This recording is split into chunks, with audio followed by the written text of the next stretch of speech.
ശ്രീ ശിവരാജൻ, താങ്കൾക്ക് ഈ കുടുംബത്തെ ഒക്കെ നന്നായി അറിയാം, അടുപ്പമുണ്ട് എന്ന് എനിക്ക് തോന്നുന്നു.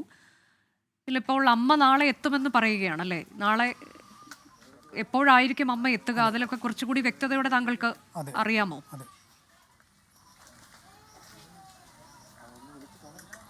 തീർച്ചയായിട്ടും അവർ ഇപ്പോൾ എന്നെ കുറച്ച് മുന്നേ വിളിച്ചായിരുന്നു. അവർ സുജ പറയുന്ന അടിസ്ഥാനത്തിൽ 8:55 കൊച്ചി എയർപോർട്ടിലെത്തും. നമുക്ക് ടിക്കറ്റിൻ്റെ എൻ്റെ പ്രിൻ്റ് അത് കോപ്പിയൊക്കെ അവർ ഇട്ട് തന്നിട്ടുണ്ട്. അങ്ങനെയാണെങ്കിൽ ഇവിടുന്ന് വെളുപ്പിനെ അവിടെ 2 മണിക്ക് ഇവിടുന്ന് കൂട്ടിക്കൊണ്ടുവരാൻ വേണ്ടി ഇവിടുന്ന് പുറപ്പെടും. അങ്ങനെ അന്നേരം രാവിലെ വെളുപ്പിനെ അവിടെ ചെല്ലും. അപ്പോൾ അവിടുന്ന് അങ്ങനെ ഉണ്ടെങ്കിൽ നമുക്കൊരു 5 മണിക്കൂറെങ്കിലും വേണ്ടി വരും ഈ പ്രദേശത്ത് എത്തിച്ചേരാൻ.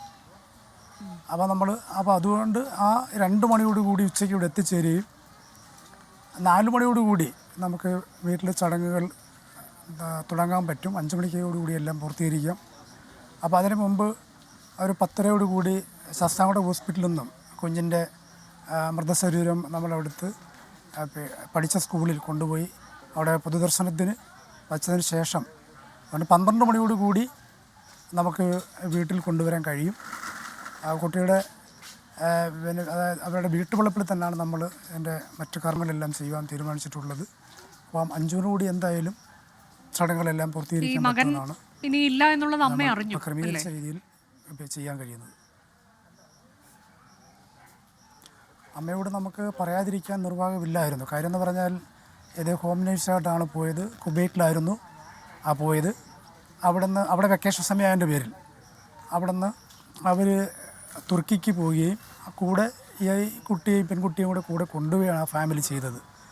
അപ്പോൾ അതുകൊണ്ട് ഒരു അപകടം സംഭവിച്ചെന്ന് മാത്രം നമുക്ക് പറഞ്ഞാൽ ഒരു പക്ഷേ പെട്ടെന്ന് കയറി വരാൻ പറ്റുന്ന സാഹചര്യം ഇല്ലായിരുന്നു.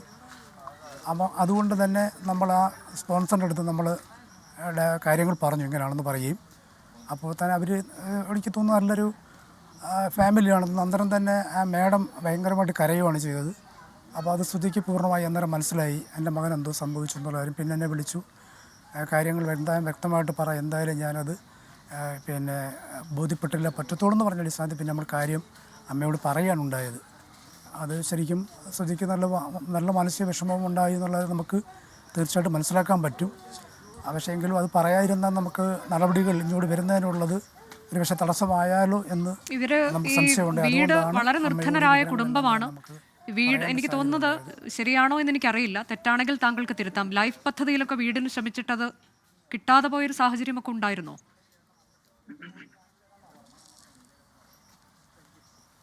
ഒരിക്കലുമല്ല. അതിൻ്റെ കാരണം പറ്റിപ്പോയത് 2019 നമ്മൾ ഓൺലൈൻ അപേക്ഷ കൊടുക്കുന്ന സമയത്ത് അന്ന് പിന്നെ ഇതിനകത്ത് ഓൺലൈൻ അപേക്ഷ സമർപ്പിക്കുവാൻ അവർ കഴിഞ്ഞിരുന്നില്ല. അതായിരുന്നു വസ്തുത. അപ്പോൾ അതിനുശേഷവും നമ്മൾ എൻ്റെ ഏറ്റവും അടുത്ത എനിക്ക് ഒരിക്കലും നമുക്ക് സഹിക്കാൻ പറ്റാത്ത, അല്ലെങ്കിൽ നമുക്കൊരു പക്ഷേ ഇങ്ങനെ കുഞ്ഞ് മരിച്ചെന്ന് പോലും ബോധ്യപ്പെടാൻ പറ്റാതെ അത്ര ആത്മബന്ധമുള്ള എന്ത് കാര്യമുണ്ടെങ്കിലും വടുമെമ്പറാവുന്നതിന് മുമ്പാണെങ്കിൽ പോലും അപ്പോൾ എന്നോട് തീർച്ചയായിട്ടും കാര്യങ്ങൾ പറഞ്ഞ് അഭിപ്രായം ചോദിച്ചിട്ടാണ് അവർ തീരുമാനം എടുക്കാറ്. കുട്ടിയുടെ കാര്യത്തിനകത്തും ഇങ്ങനെ മറ്റേ സ്കൂളിൽ പോകണമെന്ന് പറഞ്ഞപ്പോഴും എൻ്റെ ഒരു അഭിപ്രായം കൂടെ ആരാഞ്ഞതിന് ശേഷമാണ് ഒരു തീരുമാനം എടുത്തത്. അപ്പം ലൈഫ് ഭവന പദ്ധതി നമുക്ക് എത്ര ശ്രമിച്ചാലും ഉൾക്കൊള്ളിക്കുവാൻ പിന്നെ കഴിയാത്ത വന്നതുകൊണ്ട് നമ്മൾ PMA വഴിയുടെ നമ്മൾ സ്വന്തമായി ആ പോർട്ടൽ കയറി നമുക്കിത് ചെയ്യാൻ പറ്റുന്നു. അതായത് പോർട്ടൽ കയറി അവർക്ക് ഇതിൻ്റെ വെബ്സൈറ്റിൽ കയറി എല്ലാം ചെയ്യാൻ പറ്റുന്ന സാഹചര്യം ഉണ്ടായപ്പോൾ അങ്ങനെ ചെയ്തു. ഈ കഴിഞ്ഞ ഒരു മാസം 2 മാസത്തിനുള്ളിലാണ് അത് നമ്മളെല്ലാം ചെയ്തത്. അപ്പോൾ അത് PMA വഴിയിൽ ഉൾപ്പെടുത്തി എന്തായാലും വീട് കൊടുക്കാൻ പറ്റുന്ന സാഹചര്യം ഉണ്ടായിരുന്നു. അത് സുജയോട് ഞാൻ ആ കാര്യങ്ങളെല്ലാം ഷെയർ ചെയ്തിട്ടുണ്ടായിരുന്നു. അപ്പം അങ്ങനെ ഒരു നല്ല ജീവിതം ഉണ്ടാകും, വീടൊക്കെ വെക്കാം എന്നുള്ള വളരെ നല്ല സന്തോഷത്തോടും സമാധാനത്തോടും ഒരു ഫാമിലിയാണ് നമുക്ക്. അവിടെയാണ് അവർക്ക് വലിയൊരു തിരിച്ചടി ഉണ്ടായത്.